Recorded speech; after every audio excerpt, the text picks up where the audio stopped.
Target परिवार में एक बार फिर से सभी शिक्षक साथियों का स्वागत है। आज हम आपके सामने में सामान्य विज्ञान के मॉडल सेट 9 को लेकर आए। तो अभी तक हम लोग टोटल 8 सेट को देख चुके हैं। आज हम लोग 9वें सेट को देखेंगे। तो सभी साथी चैनल पे जुड़ जाइए और जो भी साथी चैनल पे नए हैं चैनल को सब्सक्राइब कर लीजिए, क्योंकि आज का वीडियो काफी मजेदार होने वाला है। सबसे पहला प्रश्न हमारा कह रहा है कि निम्नलिखित में से कौन सी विद्युत चुंबकीय तरंगों का तरंग दैर्घ्य सबसे अधिक होता है। अगर ऐसे विद्युत चुंबकीय तरंगों की बात करें तो सबसे ज्यादा रेडियो तरंग जो होता है उसका तरंग दैर्घ्य सबसे अधिक होता है। किसका? रेडियो तरंग का। याद रखेंगे किसका? तो रेडियो तरंग का। लेकिन ये आपके ऑप्शन में नहीं है। अब आपके दिमाग में आ रहा होगा कि सर ये तरंग दैर्घ्य क्या होता है, ये जो तरंग दैर्घ्य है ये तरंग दैर्घ्य क्या होता है। तो याद रखेंगे तरंग दैर्घ्य जो होता है वो तरंग के समान कला के दो क्रमागत बिंदुओं की दूरी होती है। जैसे सपोज कीजिए कि दो क्रमागत है, संपीड़न है या विरलन है, श्रृंग है या गर्त है। जैसे हमने पिछली कक्षा में आपको अनुप्रस्थ और अनुदैर्घ्य तरंग के बारे में बतलाया था, उसी को हम लोग क्या कहते हैं? तरंग दैर्घ्य एक तरह से दूरी का मात्रक होता है, ठीक है, जिसको हम लोग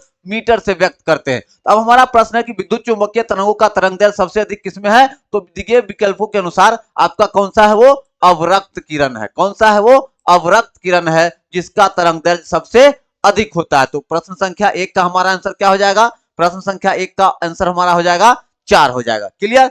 चलिए आगे बढ़ते हैं। प्रश्न संख्या 1 के बाद प्रश्न संख्या 2 आपके स्क्रीन पर। चलिए प्रश्न संख्या 2 क्या कह रहा है? प्रश्न संख्या 2 कह रहा है कि किस धातु का गलनांक सबसे अधिक होता है? किस धातु का गलनांक सबसे अधिक होता है? तो आपको याद रखना है कि टंगस्टन का गलनांक सबसे अधिक होता है। जैसे आप देखते हैं ना बिजली बल्ब के जो तंतु जो होते हैं अंदर का, वो किस चीज का बना होता है? टंगस्टन का बना होता है। टंगस्टन का एक और यूज होता है इसको मिश्र धातु बनाने में। इससे जुड़ा हुआ जो मिश्र धातु होता है वो काफी मजबूत होता है। तो इसको याद रखने का काम करेंगे। इसको हम लोग W से डिनोट करते हैं और इसका परमाणु संख्या कितना है? 74 है। तो इसको भी याद रखने का प्रयास करेंगे। चलिए आगे बढ़ते हैं। प्रश्न संख्या 2 के बाद प्रश्न संख्या 3 आपके स्क्रीन पर। चलिए प्रश्न संख्या 3 देखिए क्या कह रहा है। प्रश्न संख्या 3 कह रहा है कि सबसे हल्की धातु कौन सी है? तो याद रखेंगे सबसे हल्की धातु लिथियम है। सबसे हल्की धातु कौन सी है? लिथियम। कौन सी है? तो लिथियम है। यहाँ पे एक चीज और याद रखिएगा, अगर सबसे भारी धातु पूछ दे आपको तो याद रखेंगे ओस्मियम। सबसे भारी धातु कौन सा है? तो ओस्मियम। ओस्मियम सबसे भारी धातु। इसको याद रखिएगा भारी में और इसको याद रखिएगा हल्का में। चलिए आगे बढ़ते हैं। प्रश्न संख्या 3 के बाद प्रश्न संख्या 4 आपके स्क्रीन पर। चलिए प्रश्न संख्या 4 कह रहा है कि ध्वनि की गति सर्वाधिक होती है। सबसे पहले याद कीजिए, मैंने क्लास में भी कहा था कि ध्वनि के लिए माध्यम की जरूरत होती है। ठोस हो, द्रव हो, गैस हो, माध्यम हो, यह निर्वात में ध्वनि की गति नहीं होती है। निर्वात में ध्वनि की गति नहीं होगी। तो हमारा सबसे ज्यादा जो गति सर्वाधिक होती है वो होती है ठोस में। किसमें होती है? ठोस में। तो ठोस कौन है यहाँ पे? स्टील है। तो याद रखें किसमें? स्टील में। मतलब ध्वनि की गति सर्वाधिक किसमें होती है? ठोस में होती है। लगभग 5920 मीटर पर सेकंड इसकी रफ्तार होती है। कहां? ठोस में होती है। तो इसको भी याद रखने का प्रयास करेंगे। चलिए आगे बढ़ते हैं। प्रश्न संख्या 4 के बाद प्रश्न संख्या 5 आपके स्क्रीन पर। जो भी साथी सक्षमता बैच से जुड़ना चाहते हैं वो आपका नया बैच स्टार्ट हो चुका है, उसको ज्वाइन कर लीजिए। ये सक्षमता बैच आप लोगों को मैराथन बैच के नाम से जाना जा रहा है। तो ये सक्षमता मैराथन बैच आप लोग ज्वाइन कर लीजिए। अभी एक ऑफर के तहत मात्र 499 रुपये में आपको सारा मिल रहा है फैसिलिटी, जिसके तहत आप लोगों को ऑनलाइन क्लास मिल रहा है, सारा पीडीएफ नोट्स मिल रहा है, सारा पीडीएफ नोट्स मिल रहा है। अगर आप ऑनलाइन क्लास छूट जाता है तो बाद में रिकॉर्ड रहेगा, आप इसको बाद में भी देख सकते हैं। साथ ही साथ आप लोग को ऑनलाइन टेस्ट भी मिल रहा है, ऑनलाइन टेस्ट सीरीज भी मिल रहा है। तो ये सारी सुविधाएं आपको मिल रही है मात्र 499 रुपये में। तो स्क्रीन पे ये नंबर है, इस नंबर पे हाई लिखकर व्हाट्सअप कीजिए, आपको पूरा डिटेल मिल जाएगा, या इस नंबर पे कॉल करके आप लोग पूरी जानकारी भी ले सकते हैं। चलिए, और जो भी साथी चैनल पे नए चैनल को सब्सक्राइब कर लीजिएगा ताकि आपको हमेशा अपडेट मिलता रहे। चलिए आगे बढ़ते हैं। प्रश्न संख्या 5 कह रहा है कि जब किसी धातु को गर्म किया जाता है तो उसका घनत्व क्या होता है? अगर बात घनत्व की करें तो कहते हैं हम लोग D बराबर m/v, मतलब D कहते हैं घनत्व को, m/v मतलब मास बाय वॉल्यूम, द्रव्यमान बट्टा आयतन। अब हम जब किसी धातु को गर्म करेंगे तो उसका क्या हो जाएगा? आयतन। आयतन बढ़ेगा। आयतन क्या हो जाएगा? ये बढ़ेगा। और जब आयतन बढ़ेगा तो घनत्व क्या हो जाएगा? घटेगा। क्या हो जाएगा? घटेगा। याद रखिए, ये बढ़ेगा तो ये घटेगा, ये घटेगा तो ये बढ़ेगा। तो चूंकि गर्म करेंगे तो वॉल्यूम बढ़ेगा, तो घनत्व क्या हो जाएगा, घटेगा। तो याद रखेंगे, जब किसी धातु को गर्म करेंगे तो उसका घनत्व क्या हो जाएगा, कम हो जाएगा। क्या हो जाएगा, कम हो जाएगा। चलिए आगे बढ़ते हैं प्रश्न संख्या 5 के बाद प्रश्न संख्या 6 आपके स्क्रीन पर। चलिए प्रश्न संख्या 6 को पढ़िए। प्रश्न संख्या 6 कह रहा है कि लाल रंग का गुलाब हरी रोशनी में कैसा दिखाई देता है। तो लाल रंग का जो गुलाब होगा तो लाल, और इधर क्या हो गया आपका हरा, कैसा दिखाई देगा, ये काला दिखाई देगा। कैसा दिखाई देगा, काला दिखाएगा। और क्यों दिखाएगा, तो प्रकाश के परावर्तन के कारण। क्यों दिखलाएगा, तो प्रकाश के परावर्तन के कारण। प्रकाश के परावर्तन के कारण ये क्या दिखाएगा, ये काला दिखेगा। कैसा दिखेगा, ये काला दिखेगा। चलिए आगे बढ़ते हैं प्रश्न संख्या 6 के बाद प्रश्न संख्या 7 आपके स्क्रीन पर। चलिए प्रश्न संख्या 7 कह रहा है कि दूध की शुद्धता किस यंत्र द्वारा नापी जाती है। तो दूध की शुद्धता किससे, लैक्टोमीटर से। दूध की शुद्धता किससे, लैक्टोमीटर से। और दूध से दही जमाने में कौन सा जीवाणु, तो लैक्टोबैसिलस जीवाणु काम आता है। अब ये जो दूध की शुद्धता मापी जाती है लैक्टोमीटर से, तो इसका जो कॉन्सेप्ट है वो है घनत्व से। मतलब लैक्टोमीटर के द्वारा दूध का घनत्व मापा जाता है और उस घनत्व से उसमें पानी की मात्रा नापी जाती है। तो याद रखेंगे कौन सा, लैक्टोमीटर। चलिए आगे बढ़ते हैं प्रश्न संख्या 7 के बाद प्रश्न संख्या 8 आपके स्क्रीन पर।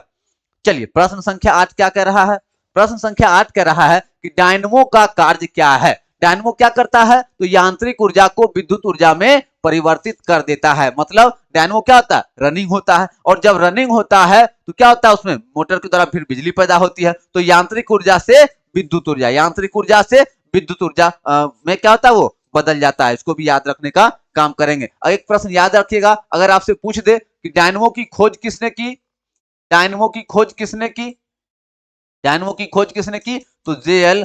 फैराडे का नाम याद रखिएगा।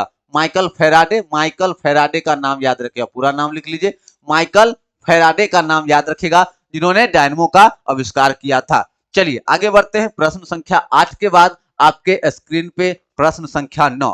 चलिए जो भी साथी चैनल पे नए हैं, चैनल को सब्सक्राइब जरूर कर दीजिए ताकि हमारा भी हौसला बढ़े और हम भी आपके लिए कुछ बेहतर करने का प्रयास करें। आप भी जरूर चैनल को सब्सक्राइब कर लीजिए, लाइक कर दीजिए, शेयर कर दीजिए।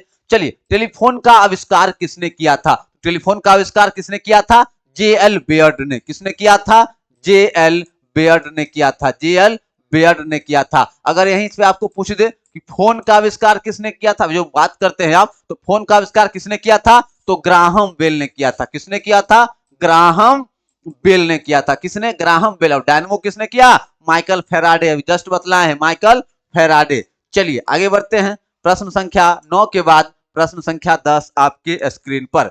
चलिए प्रश्न संख्या 10 क्या कह रहा है कि हड्डियों और दांतों में जो रासायनिक पदार्थ विद्यमान रहता है उसे क्या कहते हैं। याद रखिएगा, हड्डी और जो दांतों में होते हैं वो होता है कैल्शियम फास्फेट। क्या होता है, वो कैल्शियम फास्फेट होता है। ठीक है, जिसकी मजबूती के लिए क्या जरूरी है, कैल्शियम जरूरी है। और कहां से मिलेगा, वो विटामिन डी में भी कैल्शियम पाया जाता है, तो उसको भी याद रखिएगा। क्या जरूरी है, कैल्शियम फास्फेट, जिसका फॉर्मूला क्या है, Ca3PO4 का होल ट्वाइस, जिसको क्या कहते हैं, कैल्शियम फास्फेट। क्या कहते हैं, कैल्शियम फास्फेट कहते हैं। चलिए आगे बढ़ते हैं प्रश्न संख्या 10 के बाद आपके स्क्रीन के सामने में है प्रश्न संख्या 11।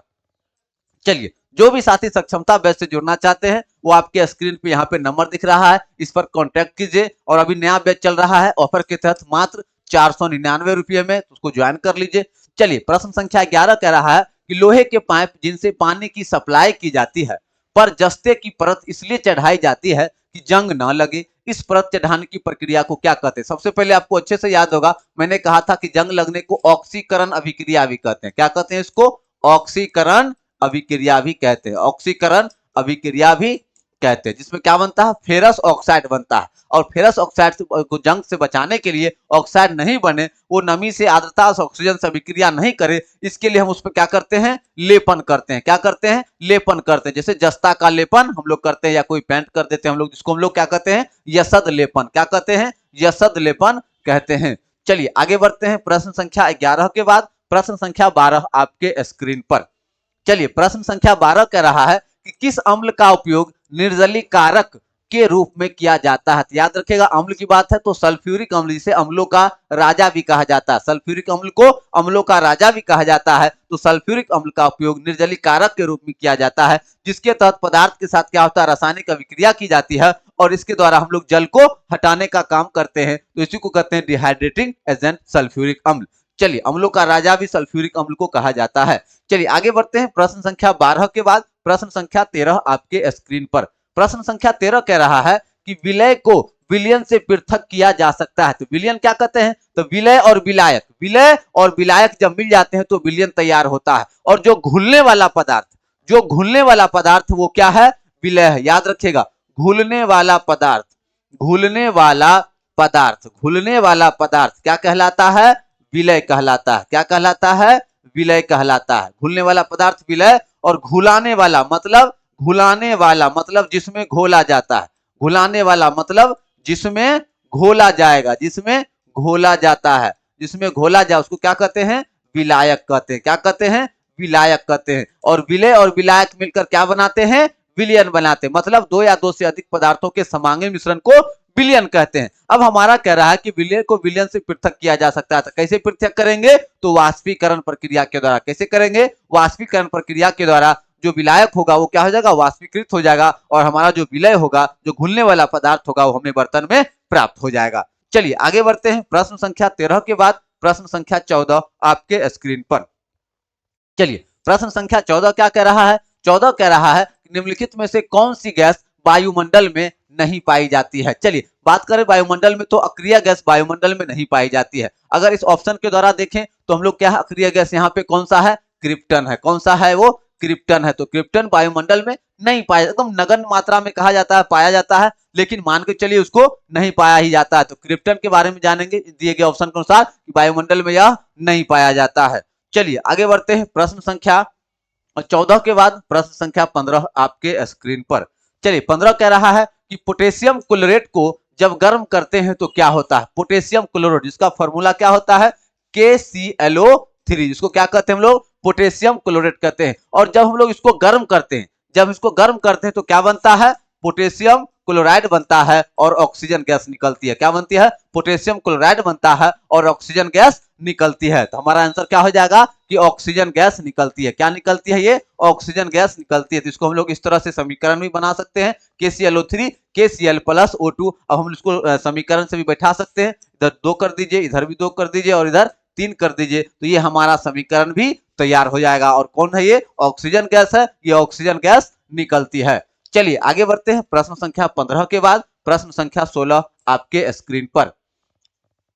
चलिए प्रश्न संख्या 16 कह रहा है कि समुद्र के पानी से नमक निकालने के लिए निम्नलिखित में से कौन सी विधि अपनाई जाती है। आपको पता है कि समुद्र में क्या होता है, लवण होता है, और उस लवण से हम लोग नमक तैयार करते हैं, और वो जब वाष्पीकरण प्रक्रिया के द्वारा वो क्रिस्टल बन जाता है। क्या बन जाता है, वो क्रिस्टल बन जाता है, और वो क्रिस्टल क्या होता है, नमक बन जाता है। तो कैसे बन जाता है, वो वाष्पीकरण प्रक्रिया के द्वारा। क्या होता है, वाष्पीकरण प्रक्रिया के द्वारा समुद्र का पानी जब वाष्प बन जाता है, वो लवण क्या होता है, नमक बन जाता है, और वो क्रिस्टल रूप में होता है। लेकिन यह विधि क्या कहलाती है, वाष्पीकरण विधि कहलाती है। क्या कहलाती है, वाष्पीकरण विधि कहलाती है। चलिए आगे बढ़ते हैं। प्रश्न संख्या 16 के बाद आपके स्क्रीन पे प्रश्न संख्या 17। चलिए प्रश्न संख्या 17 क्या कह रहा है, 17 कह रहा है कि किस प्रक्रिया के द्वारा तेल को वेजिटेबल घी में परिवर्तित किया जाता है। याद रखिए, तेल को वेजिटेबल घी का तात्पर्य है कि तेल को वसा में, तेल को वसा में परिवर्तन करना, और तेल को वसा में परिवर्तन करने की क्रिया को कहते हैं हाइड्रोजनीकरण। क्या कहते हैं इसको, हाइड्रोजनीकरण कहते हैं। क्या कहते हैं इसको, हाइड्रोजनीकरण कहते हैं। तो याद रखेंगे तो हमारा आंसर क्या हो जाएगा, हाइड्रोजनीकरण। क्या हो जाएगा, हाइड्रोजनीकरण। तेल को वसा में बदलने की यह प्रक्रिया है। चलिए प्रश्न संख्या 17 के बाद आपके स्क्रीन पे प्रश्न संख्या 18। जो भी साथी सक्षमता बैच से जुड़ना चाहते हैं वो जरूर जुड़ जाइए। अभी आपका ऑफर चल रहा है, नया बैच स्टार्ट हुआ है, इस नंबर पे कांटेक्ट कर लीजिए। अभी ऑफर के तहत मात्र 499 रुपए में आपकी क्लासेस चल रहे हैं। आप लोग प्ले स्टोर से भी एप्लीकेशन डाउनलोड कर लीजिएगा, और प्ले स्टोर से एप्लीकेशन का नाम है target your goal, target your goal. इस एप्लीकेशन को भी आप लोग डाउनलोड कर लीजिएगा, वहां से आप लोग टेस्ट दे सकते हैं। चलिए, सिरके की प्रकृति अम्लीय किसके कारण होती है। तो सिरका में क्या पाया जाता है, सिरका में पाया जाता है एसिटिक अम्ल। क्या पाया जाता है, एसिटिक अम्ल पाया जाता है, और इसी एसिटिक अम्ल के कारण क्या होता है, ये इसकी प्रकृति अम्लीय होती है। क्या होती है, वो अम्लीय होती है। चलिए आगे बढ़ते हैं। प्रश्न, चींटी में फॉर्मिक अम्ल पाया जाता है, इसको भी याद रखेंगे, चींटी में फॉर्मिक अम्ल पाया जाता है।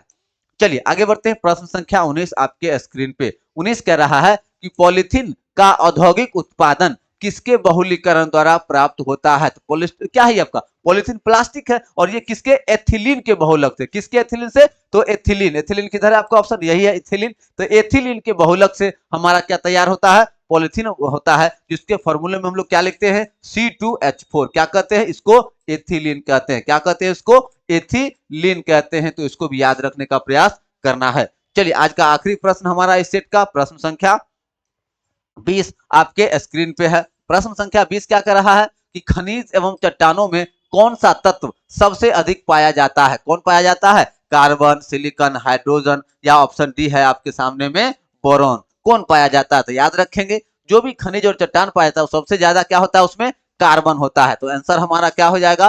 आंसर हमारा हो जाएगा कार्बन। सबसे अधिक मात्रा किस चीज की पाई जाती है? कार्बन पाया जाता है। क्लियर? तो ये हमारा सेट 9 था। इसी तरह से हम लोग अभी सेट लाएंगे, कम से कम 20-25 सेटों को देखेंगे। तो जो साथी चैनल से नहीं जुड़े हैं, चैनल से जुड़ जाइए। जो कोर्स से नहीं जुड़े हैं, कोर्स में एडमिशन ले लीजिए। और इसी तरह के तमाम पीडीएफ आप लोग को मिलने शुरू हो गए हैं। इन्हीं शब्दों के साथ आज के इस वीडियो में इतना ही। अगले वीडियो में और कुछ इंटरेस्टिंग तथ्यों के साथ आएंगे। तब तक के लिए जय हिंद।